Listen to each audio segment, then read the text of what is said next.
Cuando el policía recibió la llamada de un hombre con un fuerte acento extranjero reivindicando el crimen en nombre de los Grapo, algo hizo clic en su cabeza. En ese momento, todas las piezas de aquel complicado puzzle empezaron a encajar, y no había tiempo que perder. Cuanto antes actuaran, más posibilidades había de encontrar todas esas pruebas que necesitaban. Así que rápidamente le pidieron al juez que pincharan el teléfono.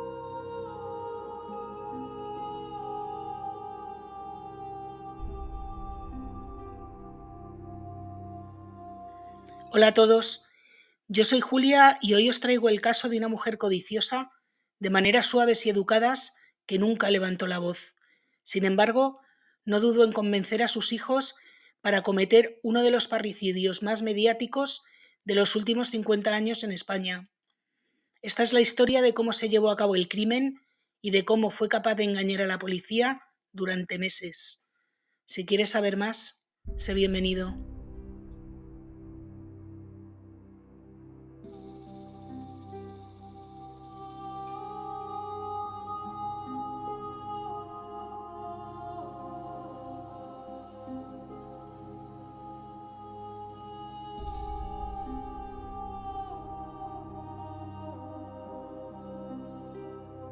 El día 28 de junio del año 1981, en la comandancia de la Guardia Civil de Esplús, un pequeño pueblo de la provincia de Huesca, se recibió una llamada bastante extraña. Se trataba de una mujer muy nerviosa que contaba que a eso de las 4 de la tarde, en la masía que poseía la familia, habían entrado unos hombres encapuchados y armados que habían preguntado por su marido, Joan Vila. Al mismo tiempo, le habían dicho a la familia que saliera de la vivienda y que no llamaran a las autoridades hasta pasadas 3 horas. Así que la familia a la carrera, la familia al completo excepto el marido, es decir, la mujer, los 6 hijos y una persona de servicio doméstico, cogieron uno de los coches de la familia y fueron hasta su vivienda habitual situada en Momelo, en la provincia de Barcelona. Una vez allí, fue cuando llamaron a la Guardia Civil. Cuando la Guardia Civil llegó a la masía, que era una casa enorme rodeada por una finca agrícola de más de 110 hectáreas, encontraron la puerta abierta, pero no encontraron signos de violencia, estaba todo exactamente donde debería estar. Así que con cuidado recorrieron las habitaciones hasta que llegaron al dormitorio principal. Allí encontraron un hombre tumbado en la cama con un disparo en la cabeza. La policía rápidamente procede a comprobar si el hombre presenta signos vitales y efectivamente aún se encontraba con vida. Así que es trasladado hasta un hospital donde van a hacer todo lo posible para intentar salvarle la vida. Paralelamente, en el cuartel de la Guardia Civil de Esplús se recibe una segunda llamada de la mujer que había alertado del suceso, preguntando qué es lo que había ocurrido exactamente y cómo se encontraba su marido. En la comandancia de la Guardia Civil le informan que han llevado al marido al hospital y que por favor acuda allí. Así que la mujer sale corriendo hasta el hospital, aunque tarda unas 3 horas en llegar al mismo. Cuando llega, su marido ya ha muerto. En el mismo hospital, la Guardia Civil interroga a la mujer, que se llama Neus Soldevilla, acerca de todo lo que ha ocurrido durante esa tarde. Es en ese momento cuando la mujer les cuenta que a eso de las 4 de la tarde, cuando estaban todos en el comedor mientras el marido se echaba la siesta, llamaron al timbre, a pesar de que la puerta estaba abierta. Entonces ella acudió a abrir, entraron unos hombres encapuchados fuertemente armados que preguntaron por Joan Vila, su marido, diciéndole lo que os he contado antes, de que por favor, que salieran todos corriendo de la casa lo más rápido que pudieran y que no llamaran a las autoridades hasta pasadas 3 horas. Y así lo hicieron. Allí mismo también se le preguntó a la mujer que si su marido tenía algún enemigo y ella contó que su marido tenía una empresa de construcción con la que había hecho mucho dinero y que tenía también fincas agrícolas en toda la zona y que pertenecía al partido político Fuerza Nueva, un partido de ultraderecha. Pero Neus no supo dar más información de quién podía haber cometido ese acto tan atroz. Con todo esto que les ha dicho Neus en el hospital, la Guardia Civil se pone a investigar en un primer momento el entorno de las empresas de construcción que tenía su marido, pero no encuentran nada. Es verdad que tenía acuerdos un poco sui generis con ciertos ayuntamientos, pero nada lo suficientemente fuerte como para que hubiera provocado este incidente, llamémosle. Después se ponen a investigar todo el negocio que tenía agrícola y cómo explotaba a sus trabajadores. Todos hablan fatal de él, pero tampoco encuentran a nadie con un rencor suficiente como para cometer un acto así. Así que la Guardia Civil se centra en sus ideas políticas. Pensad que en estos años de la transición en España se produjeron un montón de no puedo seguir, por parte de grupos tampoco puedo seguir, de un montón de ideologías. Uno de los más activos era el Grapo, que era un grupo de ultraizquierda que cometió varios actos terror en aquella época, fundamentalmente contra empresarios. Esta hipótesis cobró fuerza cuando, unos días después de que encontraran el cuerpo de Joan Vila, reciben en la comandancia de la Guardia Civil una llamada de un hombre con acento de Sudamérica, aunque no saben identificar el país de origen, en el que se identifica como miembro de los Grapo y reivindica la autoría del crimen. Pero esto a las autoridades les parece extrañísimo porque es la primera vez que alguien extranjero forma parte de los Grapo. Hasta la fecha no se conocía ningún miembro, y tenían identificados bastantes, de origen extranjero, ya no sudamericano, de ningún país del mundo excepto España. Esto, sumado a una serie de particularidades acerca del testimonio que había dado toda la familia, a las autoridades les empezó a chirriar un poco. En primer lugar, les resultaba raro que la familia diera exactamente la misma versión de los hechos, como si una sola persona lo hubiera visto todo, se hubiera metido en las mentes del resto de la familia y todos dijeran exactamente lo mismo con las mismas palabras una y otra vez. Además, también les resultaba extraño que un grupo armado y encapuchado llamara al timbre de una vivienda cuya puerta se encontraba abierta. Además, según cuenta la familia, estaban todos sentados en el comedor cuando llamaron al timbre y desde el comedor no se puede ver la puerta, puesto que los cristales que comunicaban una estancia con otra eran opacos. Entonces se podían ver siluetas, pero no se podía distinguir absolutamente nada. Y por último, tras el fallecimiento de Joan Vila y después de haber cobrado los seguros, la familia empezó a dilapidar dinero como si no hubiera un mañana. Se compraron 2 apartamentos en Calella, coches, motos, ropa de lujo, hicieron viajes, bueno, absolutamente de todo. Y aunque evidentemente este dinero les correspondía después de haber cobrado el seguro de vida, les resultaba muy extraño aquella falta de duelo.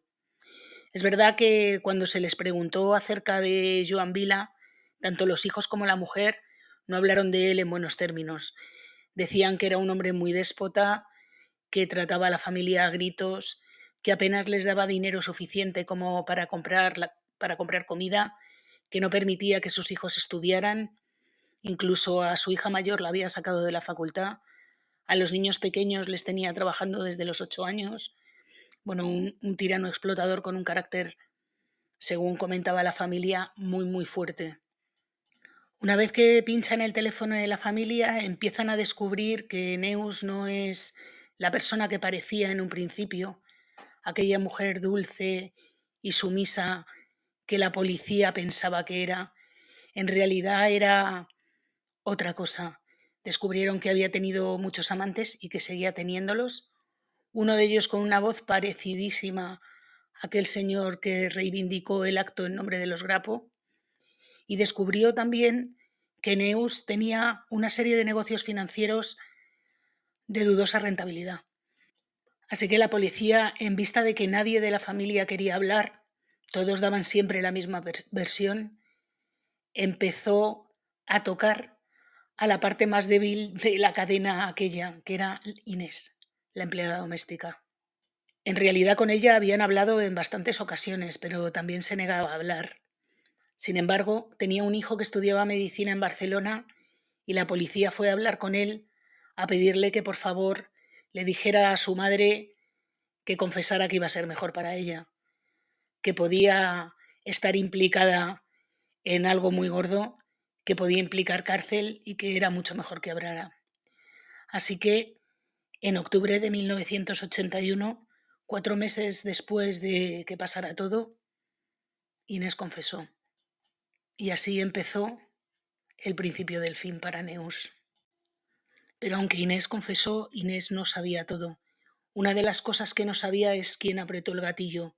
Por eso a la policía aún le quedaban muchos interrogatorios que hacer y muchas incógnitas por descubrir. El primero de ellos era quién era Neus Soldevilla y cómo había llegado hasta ahí. Neus Soldevilla nació en Torelló, Barcelona, en el año 1944. Quedó huérfana muy joven y se marchó a vivir con unos tíos a Montmeló, en Barcelona también. Fue a un colegio privado donde recibió una buena educación.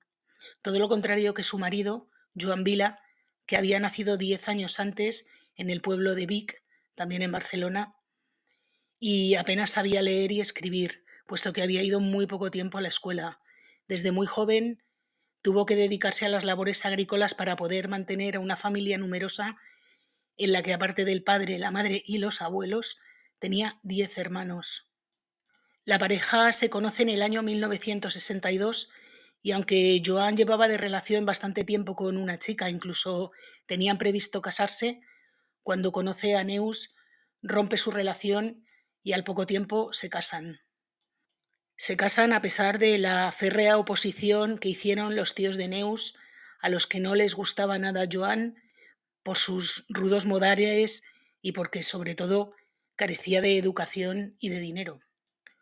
Los tíos de Neus no andaban muy desencaminados porque ya cuentan que en la luna de miel, en la que se fueron de viaje a Valencia, ya tuvieron sus primeros encontronazos y Neus recibió algún golpe que otro por parte de Joan. Aunque hay que decir que todo esto yo lo pongo un poco entre comillas porque todo lo que sabemos de la relación de pareja es lo que cuenta la propia Neus. No hay más testigos que hayan visto estos supuestos malos tratos que relataba Neus.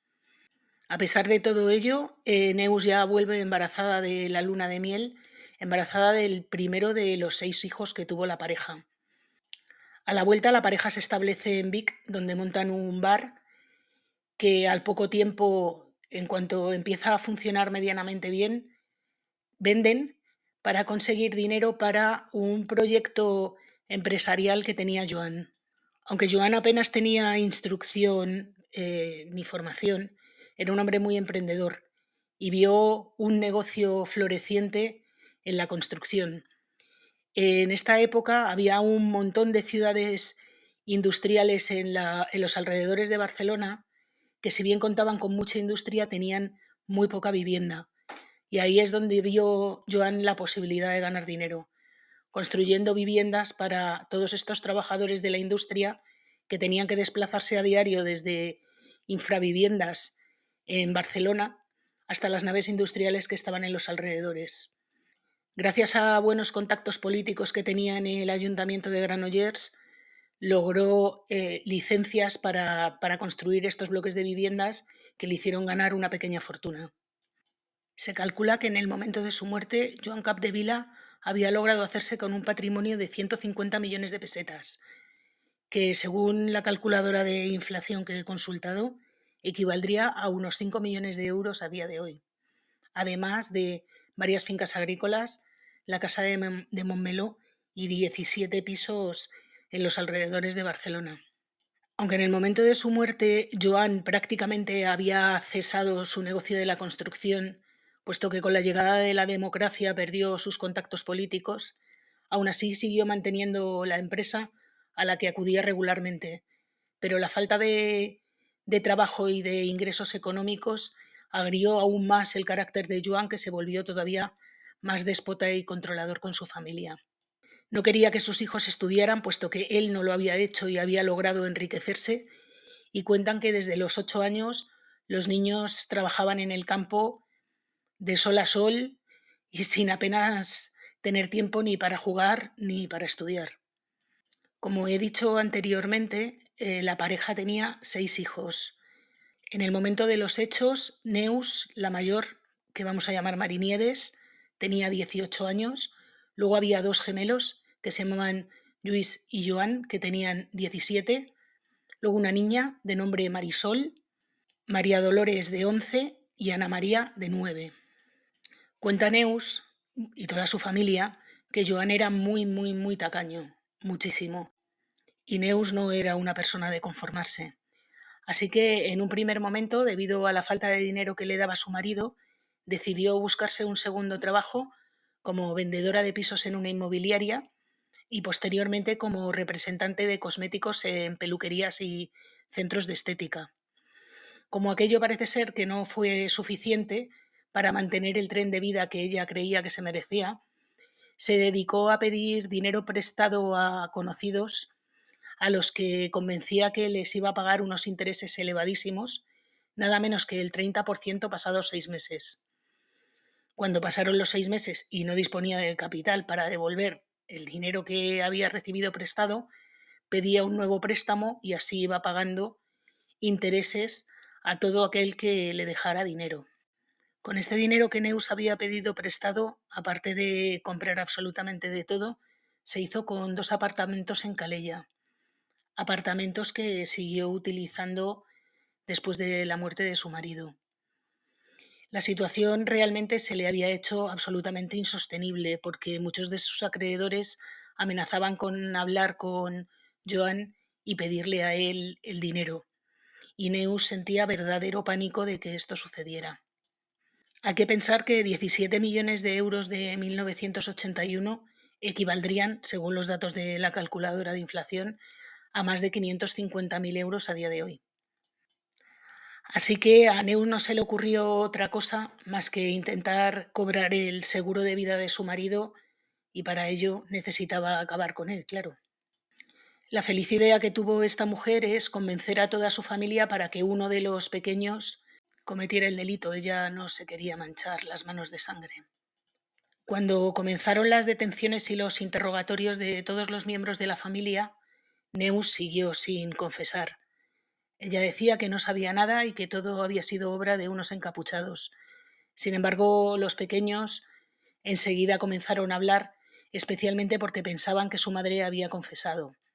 Fueron ellos los que relataron a la policía que su madre llevaba meses lavándoles el cerebro para intentar convencerles de llevar a cabo el crimen. Sin embargo, ninguno de ellos se atrevía a hacer absolutamente nada.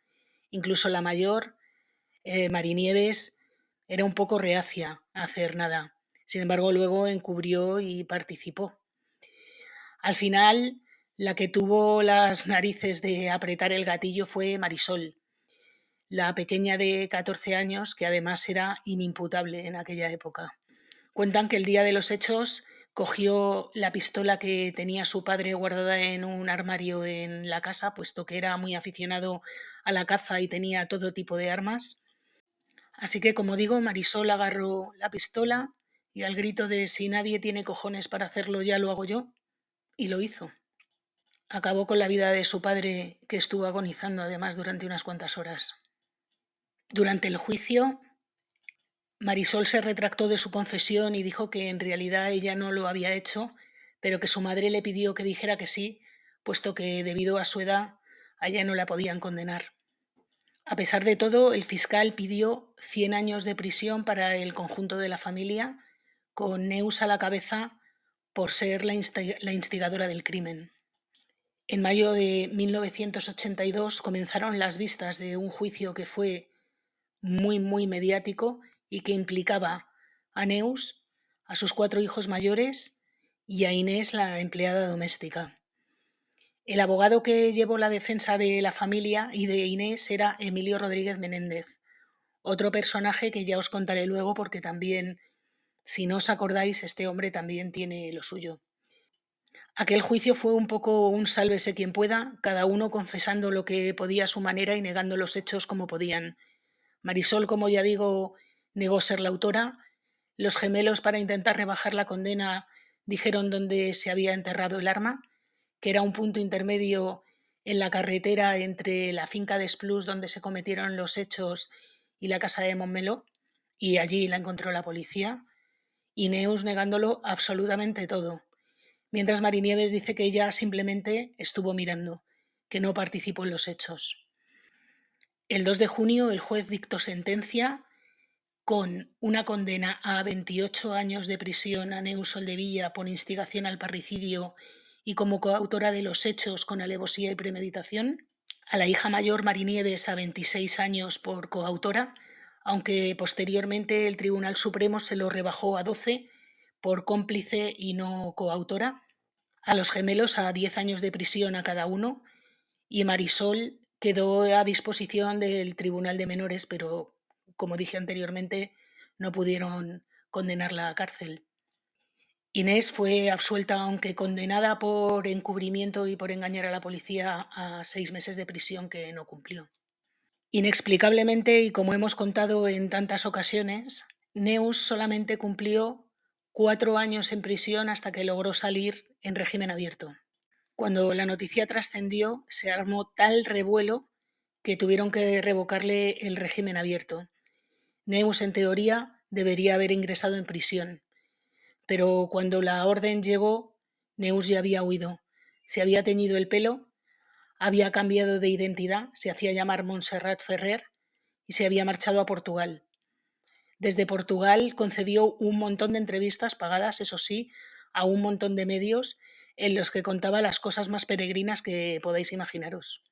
Ahí fue cuando contó con pelos y señales que su marido la maltrataba, que bueno, que no le dejaban comer en el comedor, que tenían que comer de pie en la cocina, bueno, una serie de cosas bastante increíbles, la verdad.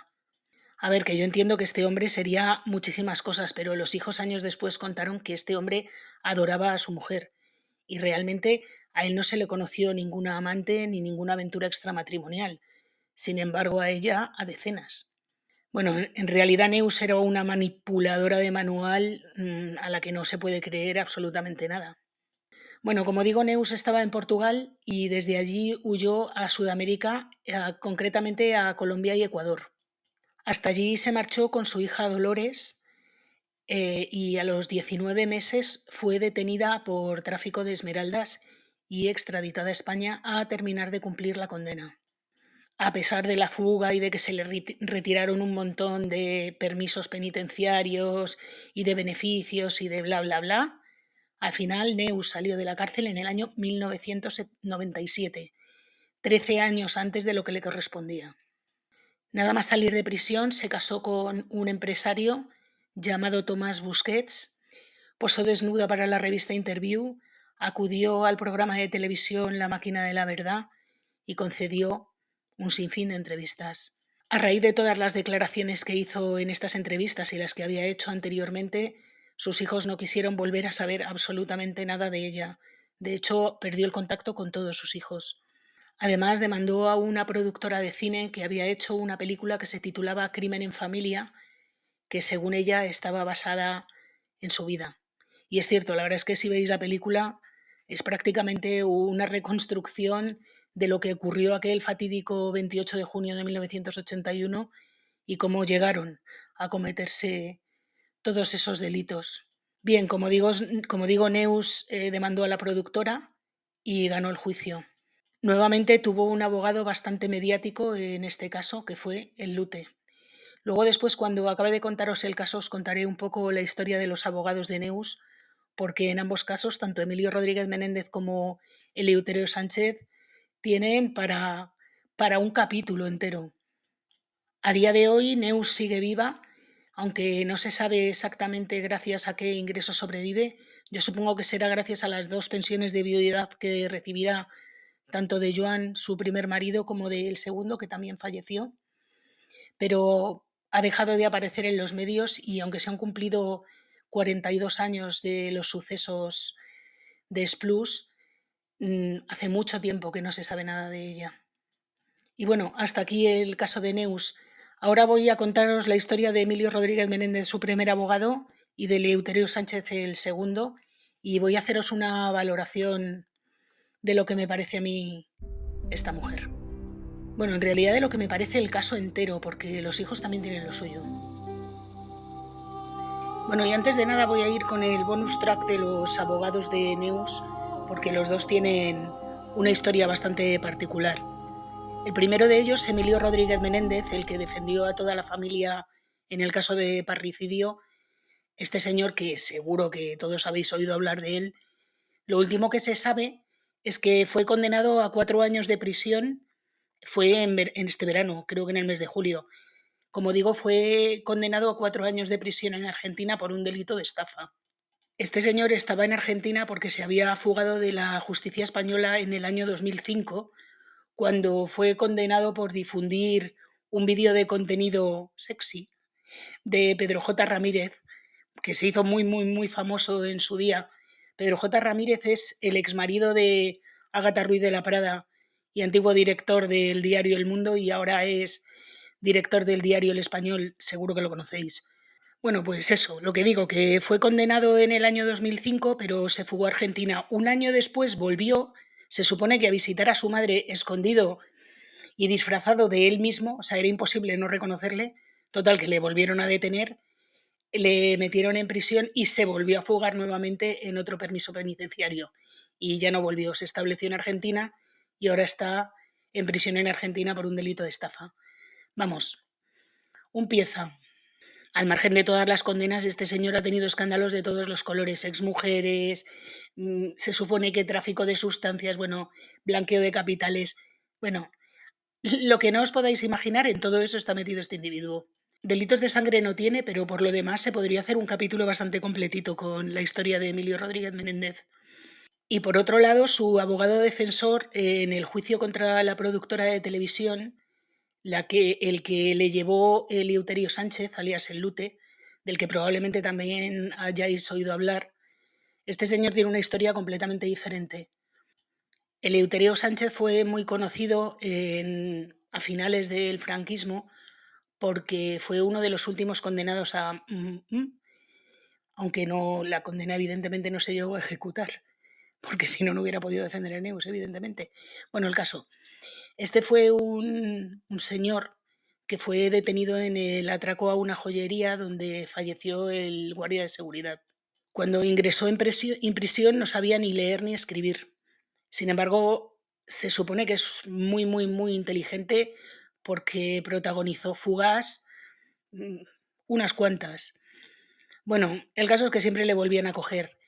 Cuando ya estaba definitivamente en prisión, como digo, aprendió a leer, a escribir y sacó la carrera de Derecho. Y actualmente sigue vivo, pero ya no ejerce. Salió de prisión en el año 1984, es decir, no cumplió toda la condena que se supone que tenía que haber cumplido. Pero bueno, en este caso es para bien. Una de las pocas veces en que salen de prisión y dejan de delinquir. ¡Qué sorpresa! Bueno, y ahora os voy a contar lo que pienso de este caso, que durante mucho tiempo se basó básicamente en todo lo que había contado Neus y alguno de sus hijos, no tanto en entrevistas, sino durante el juicio, como una manera de justificar lo que habían hecho. Hablaban mucho de los malos tratos que sufrían por parte del padre. A ver, yo no digo que sea mentira, que es muy probable que sea verdad, es muy probable que este señor no les tratara como se debe tratar a un hijo. El hecho de que la hija dejara la facultad, se supone que la sacó el padre de la facultad. Esto es un hecho incuestionable. Lo que no sé yo es hasta qué punto el padre, con lo tacaño que era, paga la matrícula de la hija en la facultad para luego sacarla de allí. Es que a mí hay cosas que no me terminan de cuadrar. Quiero decir, este señor tratarles bien no creo que les tratara bien, es más, creo que les trataba mal. Lo que no me creo es que fuera una cosa tan, tan, tan extrema como ellos cuentan. ¿Y por qué digo esto?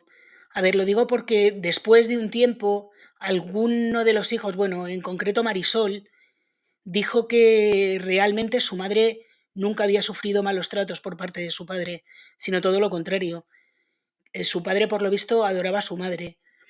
¿Con los hijos no se portaba tan bien como debería? Pues evidentemente no. Aunque también en mi cabeza, el hecho de que no quisiera que los hijos estudiaran era un poco porque él había sido capaz de ganarse la vida de aquella manera y pensaba que los estudios no eran una cosa necesaria. Que bien no está, no, está mal, está muy mal. Que no les diera dinero está mal, está muy mal. Pero que no creo que la cosa fuera tan exagerada como dicen ellos. Entre otras cosas, porque yo creo que lo que buscaban era un eximente para lo que habían hecho. Cuanto peor les tratara el padre, se supone que los jueces serían mucho más indulgentes con su condena. Pero no coló. Bueno, el caso es que actualmente todos están vivos y libres. La hija más pequeña, Ana María, se casó con un militar estadounidense y vive en Estados Unidos y nunca se ha sabido de ella. Marisol, evidentemente, fue la más mediática, sí que concedió entrevistas, incluso posó para Interview. Es la más conocida. Luego la chica que se fue, la segunda más pequeña, la que se fue con su madre a Colombia y Ecuador y fue detenida también por el tráfico de piedras preciosas, de esmeraldas, creo que eran. Esta también ha salido alguna vez en los medios. De la que no se ha vuelto a saber nada es de la hija mayor. Se sabe que vive en Barcelona, en la provincia de Barcelona, pero poco más. Y los dos gemelos viven en la provincia de Huesca, pero también de ellos se sabe bastante poco. Han tenido un perfil muy bajo. Y sobre todo, yo creo que todos ellos se arrepienten mucho de lo que hicieron. No así la madre. No así Neus, que nunca ha reconocido nada. Bueno, es decir, nunca ha reconocido nada ante la justicia. Luego cuando le hacen entrevistas, unas veces dice una cosa y otras veces dice otra. También depende un poco de cómo le dé el aire o de cuánto le paguen. Pero los hijos no, los hijos han mantenido un perfil bajo y yo creo que sí que se arrepienten de todo lo que pasó. La Dulce Neus, como la llamaban, es una vez más el ejemplo de una mujer manipuladora hasta el extremo y una persona además fría, calculadora, que fue incapaz de tener compasión ni con su marido ni con sus hijos, porque a sus hijos les condenó de por vida. Lo que tuvieron que pasar esos niños antes, durante y después, madre mía. Y seguro que ella misma en su cabeza se considera una madre maravillosa. Bueno, una pena. Y bueno, hasta aquí el caso de hoy. Decidme lo que pensáis, si pensáis lo mismo que yo, si pensáis todo lo contrario, si conocíais el caso, que supongo que sí, si sabíais lo de Emilio Rodríguez Menéndez y lo del Lute, porque yo lo de Emilio Rodríguez Menéndez lo sabía, pero lo del Lute no lo tenía nada claro. Y bueno, si os ha gustado, por favor, dadle un like, suscribiros, activar la campanita y muchas gracias por verme. Hasta la semana que viene.